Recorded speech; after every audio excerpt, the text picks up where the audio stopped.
नाज़रीन, आम ये वो वाहिद फल है जो अपनी अफ़ज़ाइश के हर मरहले पर काबिल इस्तेमाल है, वरना बेशतर फल सिर्फ़ पकने पर ही खाए जाते हैं। फलों का बादशाह हाई ब्लड प्रेशर के मरीज़ों के लिए इंतहाई मुफीद है। आम का इस्तेमाल ये कैंसर से बचाव का ज़रिया है।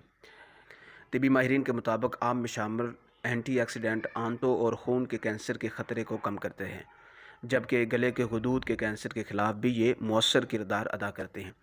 आम का इस्तेमाल वज़न को बढ़ाता है। कमज़ोर अफराद के लिए आम बेइंतहा मुफीद है। नाज़रीन, आम दिमागी सलाहियत को भी बढ़ाने में मददगार साबित होता है। आम में बहुत ज़्यादा मिकदार में विटामिन्स मौजूद हैं जो दिमाग की बेहतरीन नशोनुमा करते हैं। आम का इस्तेमाल हड्डियों की बीमारियों से महफूज रखता है और इसमें मौजूद कैल्शियम हड्डियों को मजबूत करने में मददगार साबित होता है। अमराज़ क़ल्ब के लिए बेहतरीन है। नज़ला ज़ुकाम से बचाता है। आम जिस्मानी कमज़ोरी को दूर करता है, जिस्म को फरबा और खून पैदा करता है।